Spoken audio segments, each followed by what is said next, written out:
موزده تریمه که چندین رکارین خوب پاراستنش ویروس کرونا شلای حوالاتین هرم و کردستان و تنب جینان. بازار راوستی های نوهات نوچون قدقه بویه. زوربه حوالاتیان مالن خود ماین و پابندی رنماین ساخلمیه بوینه. لی حکومت هرم کرونا کریه بهانه و مافن حوالاتیان پینادد. اتنها دا مچهاتین را گرتن و نزدیک 45 روزانه ماموستا و فرمانبران موچن خوار نگرتینه.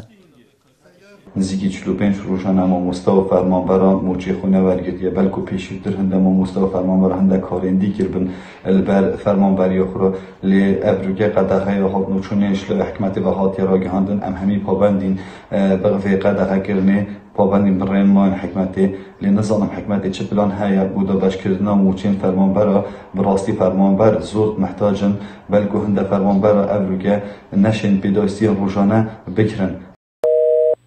بینم خالد یالا یه پیگیر خوب پاراستنش ویروس کرونا بله حکمت باره که درونی یا قرص و گران یختی سرملت خلقی اوجی گیروکنه موجود و او باره گران گلک قرصرش ترسیانش ویروس کرونا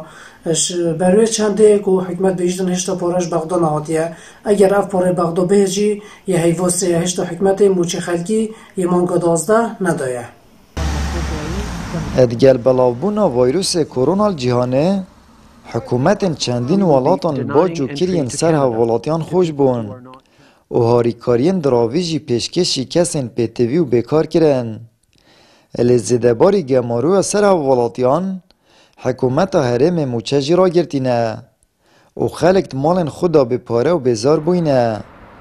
و دبیجن امارنین این کپ آخه بجین. حکمت درد کبن بجنه خلکی خول جور با و دبوتا موچتا اینی نبر در مال ده توجو ضریبا عفو بی دبوتا خارناتا گه اینی نبر در مال و حتی 2 ماهی همه وانتشتاد بینین حکومت ما یا بیدنگه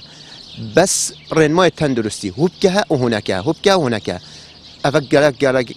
توانا که گلک ماسنال گلی فرمان بری تکرن دویت بزیترین دم اف چنده بهتا چاره سر کرن و اف کریارا تکرن و اف محروم کردن وی فرمان بریش وی موچی گلکش ویروس کرونا خرابتره و توانای ماستره نه و توان او جریمه تو